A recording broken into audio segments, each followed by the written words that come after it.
Well, police and crime commissioners, the people elected across England and Wales to ensure efficient and effective policing, want to do something about the number of women being sent to prison. While only around 5% of the prison population is female, women are more likely to be sent down for more minor offences and with no previous criminal convictions. They're less likely to be found guilty of any form of violent crime than male prisoners, yet they're more likely to have suffered domestic violence at home themselves or to have been abused during childhood. Well, many of them are mothers, 20% single parents, and their prison sentence impacts on their children's lives enormously too. So the police and crime commissioners are considering ways that women could be treated more effectively, less harmfully by the criminal justice system, including a greater use of alternatives to custodial sentences. Should men and women be sentenced differently by the courts? Julia, Police and Crime Commissioner, North Yorkshire. Brilliant contribution in the last debate. This is yours, this one. You're on this issue, absolutely on it. Are women treated more harshly by the criminal justice system? The statistics would suggest that they are. So about 3,900 women are currently in jail.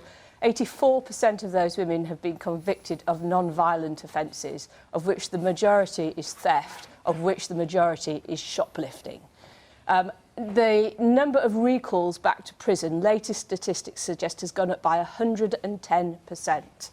So the system that we've got at the moment is not working for women, and one has to ask, what is the purpose of the criminal justice system? Is it purely punitive, or do we have to try and rehabilitate people so that people can live productive and successful lives? An offence is an offence, though, people will say. An offence is an offence, and yes, some women should absolutely be in prison. So I'm not arguing that women shouldn't go to prison. What I'm arguing is we need to understand what are the contributing factors that cause women... There are more mitigating factors. Well, there are also things that have happened in women's lives that affect their behaviour, that make them more likely to offend. And until we actually deal with those underlying issues, we are not going to stop women from re-offending and of course, their children going into care, them losing their homes. And if a child goes into care, they're about twice as likely to become offenders themselves. So this isn't just about the women, it's also about the families as well.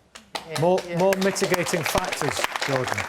We have to take those into account. Primary carer, less likely to commit a violent offence, more likely to be the subject of violence, the victim of violence. Well, actually, men are more likely to be victims of all violence. In fact, if you look at the Ministry of Justice statistics, it shows that... Why are men? All violence, yeah, of all violence, men are a majority of victims. The only violence in which women suffer the most is domestic violence, but that is the least common form of violence. I'm of the opinion that at the point of contact, when a person goes into the courts and the justice system, they should be treated blindly, that their traits, their history should be irrelevant to the sentence they receive, and it should be based purely on the crime. It is something that I feel quite passionate about, and the fact that I've seen so many women be spared jail for prison-worthy offences is why I created my list. The Women Who Should Be in Prison series. I catalogue these cases on my site. Women who've killed people. Henry Vincent, the 78-year-old man, you'd have him sentenced blindly with no consideration of all the other circumstances, and he'd be done for murder. Well, things such as, like, their childhood and stuff. Yes, deal with that when they're in prison, if they had a difficult childhood. But they're only going to prison for less than 12 months, so they're not there long enough to have any meaningful support or services in any event. You have to provide that support outside of prison so that the women don't end up in prison or go back to prison. That's because they're having their sentences cut.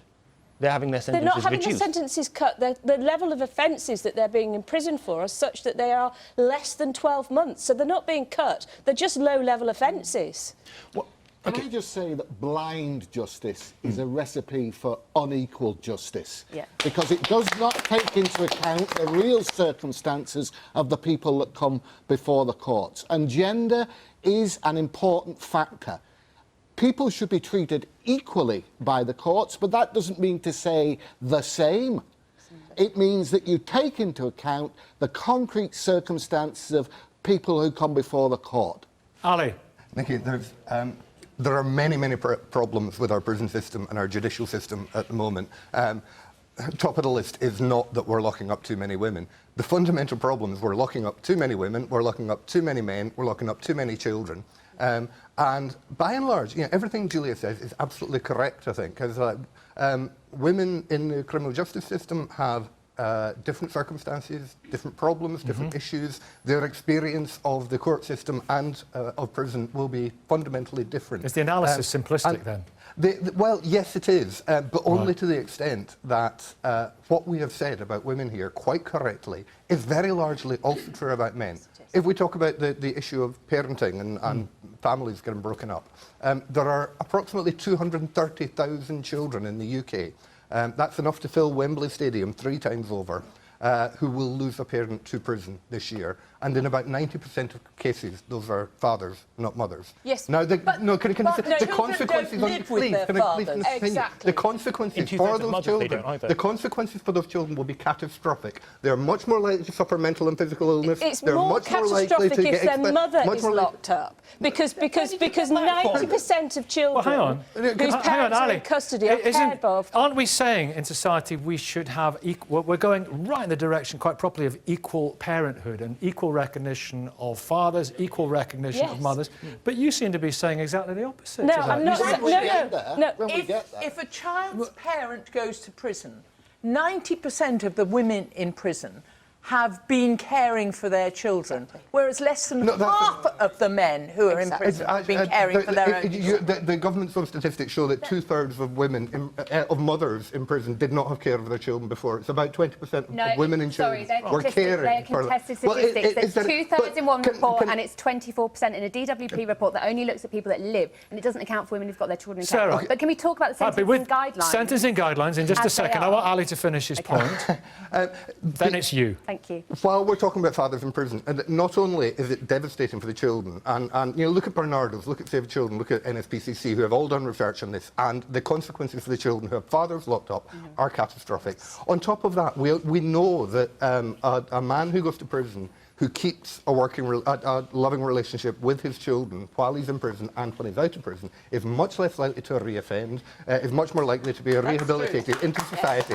And despite that, just last year, we had prisons in the UK that cut all contact between fathers and their children down to 2 hours a month. Yeah. And then had it restored as a reward for good behaviour. So these children are being used as bargaining chips. This is the way we treat Okay, fathers in prison. Sarah, you actually made a really interesting point at the beginning with this burglar, this elderly man who found the burglar in his house. And obviously, I mean, the nation was appalled at what happened, but obviously mitigating factors, and they were taken into consideration. Absolutely. And I think the sentencing guidelines at the moment, exactly that. There's a mitigation that is allowed if you're the primary carer. We do not have gender-specific sentencing requirements in this country at the moment, although the UN 2010 Bangkok rules state that we should have. 2014 Offender Rehabilitation Act also stipulates there should be gender-specific sentencing. The Bench Equal Treatment Book has gender requirements, but the law as it is at the moment, sentencing guidelines are not gender-specific, but they do allow for mitigation if you're a primary carer. Now, because of the points that Fiona and Julia have just made, we find that is going to have an impact on many more women than men. But in a case like the burglar that you're talking about, I'm not jumping up and down because a man has been spared prison. There are clearly many other pertinent factors to that case. And I think sometimes there's a conflation going on that women that should not be in the justice system because of their low-level offending are being put into prison, because I think it's 56% of women are on a sentence that's less than 3 months, 70% of women are on a sentence less than 6 months. Can we honestly rehabilitate someone in that time? But I tell you what is for sure, people are losing their housing, they're losing their connection with their children during that time. So when someone's released, 60% of women are released without a house. And just to reiterate Ali's point, the criminal justice system is in crisis. There's the wider question of what good is sending people to prison. And Scotland, leading the way on this, they don't sentence people for less than 3 months now. Jordan, you want to come back in on that? Do you not Not think- on that broader issue, which we have discussed before, and we'll just- do so again, but on I was this... just going to say, do we not think that the sex disparity in prisons, for every one woman there's 21 men, is impacted by the fact that for all offences when sentenced, 5 times as many men are sentenced to immediate custody for all offences, for indictable offences. That's That's not true. 1.87. Yes, it's Ministry of Justice statistics. Well- the statistics on women in the criminal justice system report 2015 and the associations of being male and female in being sent to prison in England and Wales 2015. Those are the 2 reports if you want to look for it. Showing that, they're more likely to be sent to prison for all offences, and the median terms are 16.9 months for men and about 9.5 months for women. They're sentenced to shorter sentences. That's because the They are much more serious are not offences. so serious. So You say men shoplifting. are victims of Same for men. violence, but men are perpetrators of violence, and that's why they get a longer sentence. And the family circumstances are really important. So the vast majority of men are supported by their families, but for women it's a risk factor because of domestic abuse very often. So they're in very, very different circumstances. Audience, just one sec, hold fire just for a second. Yes, what would you like to say? Here it comes. It's Josie, isn't it? Yeah, hi. Hi. Hello. It should be person-centred, not gender-centred. And also as well, the legal system perhaps does need a shake-up and it does need looking into, but everybody has the right to have mitigation. Now, I know that we're talking about non-violent crimes, but my son was murdered by a woman, and whether he was murdered by a woman or a man, I would expect the legal justice system to act accordingly to the crime and be fair and Do you feel it was applied terrible? Do you feel it was applied fairly? Yes, mitigation was able to mitigation with defence should, and quite rightly, be provided for any person standing before the court, and men are just as vulnerable as women. I agree that yes, the statistics might show that women are more vulnerable, they've come from domestic abuse, they suffer from mental health, but also as well, women are more perhaps open to be able to express that, where men will have the same domestic abuse, the same vulnerability, the same mental issues, but they don't feel, they express it in violence. I'm not condoning violence, but they express it in a different way, but they are still vulnerable. Ali, that's a very interesting point, isn't It's it? a great point, and I would add to that. I mean, we talked a lot, in your introduction, you talked about the statistics for women in prison, which are horrifying, they're shocking. But if we talk about men, again, apologies, just for a moment, roughly 1 in 4 men in prison was abused sexually or physically as a child. Something like 70% have 2 or more diagnosable mental health conditions. Care system. And we know this. Much more worryingly, I think, 1 in 6 male prisoners will be homeless was homeless before he went to prison and will be homeless again when he comes out of prison. By and large, prisons operate as the dustbins into which we sweep all the failures of our social care, our mental health system, our education system. And the sad fact is, particularly over the last 10 years or so, we have been closing down drug and alcohol rehabilitation units, we have been closing down mental health units, we have been closing down youth services, and we have been building prisons. And those facts are not disconnected. And until we start thinking much more smartly about how we prevent crime, not just punish crime, but prevent crime, then we're going to continue to have these terrible problems. Why are, Sarah, just to explain something, if you can, why are women far more likely to go to prison for trivial, so-called, more trivial, less serious, I should say, offences? I think for a whole variety of reasons, because we have sentencing guidelines, we have a framework, there's a lot that is left to the discretion of either the sentencing judge or the magistrates. It depends on the area that you're in. Not all magistrates may be aware of the Is there an element of institutional sexism? Just threw that one in. Just throw that in. I can't speak for the magistracy in the whole of the UK. I know quite a lot about the London local justice areas where I am, and they have very, very good unconscious bias training and are very aware. But with things like transforming rehabilitation, the speed of some of the change in the criminal justice system, the lack of funding for not just drugs. If you're going to do a drug treatment order, if you're going to do a community treatment order, you have to have somewhere to send somebody. And lots of these places in the last 8 years lack funding, so magistrates can't use those alternatives to sentences, which are so much cheaper and so much more effective. So that's our argument. That's the argument of police and crime commissioners. If you devolve the budget down to a local level, we will put in place those local services that make sure people can get the support that they need to prevent crime and to prevent reoffending. And they work better than prison. They do. Where's yes. the money come from? So there's all sorts of ways in which, at the moment, the Ministry of Justice controls most of the money, and they commission a lot of the services centrally. That has had very difficult consequences with transforming rehabilitation, the changes to the probation service. And it has meant, certainly here in North Yorkshire, that a lot of those good local services have been undermined. And we need to find a way to rebuild those back up. So devolve the money to police and crime commissioners and we will put those services in place. Look, the Home Office has just sold Holloway Prison for millions of pounds. Exactly. That money could be used to provide these kind of community sentences.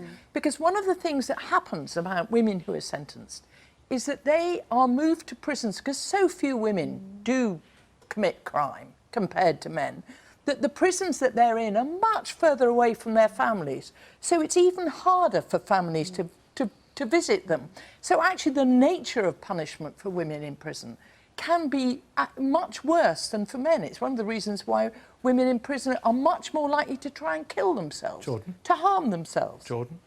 It's true that they do self-harm more, but men attempt to die by suicide more often in the prisons than do women. But I wanted to go back to... when you look at the population. I just want to go back to the violence argument. You said about how the majority of women in prison are for non-violent offences. 84%.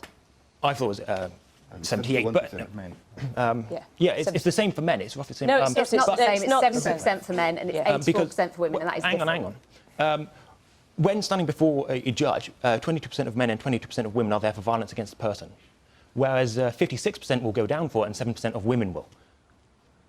As in 56% of men will go down to prison and then 7% of women will go. Because they don't want to send women to prison for violent offences. Look what happened with Lavinia Woodward, who had a long history of abuse and violence against her partners, choked a previous boyfriend out to the point where he passed out, stabbed one of the other boyfriends But Jordan, in the leg. you can't look at individual cases and apply that to the whole of the criminal justice system. Well, we looked at the individual case of the burglary, and that was quite a good comparison. I was giving an example. Yes, well, examples are good, but what we've got to be able to do is understand what are the actual things that will solve this problem, whether it be men or whether it be women. Ali, what are the actual things that will solve this problem, whether it be men or whether it be women? I don't have anything will ever solve the problem completely. Let's not. You've got a last word here, so it's a big one. A bit more ambitious, but maybe not quite that ambitious. I mean, from my point of view, from my angle, I would like us to have a much better and stronger gender-aware understanding of crime and prison for women, but also for men. And we would like to go a lot further in, for example, understanding how family relationships work, how sexual violence in prison works for men as well as women. These are huge issues, and at the moment we're forgetting about them. There's quite understandably been a very justified focus on women in prison, and I applaud that, and I actually wholeheartedly support the efforts here. But can we have both sides as well, please? Thank you. We're going to leave it there. Thank you very much indeed. Thanks for all your contributions. We are... And thanks for sorting out the criminal justice system there with one answer.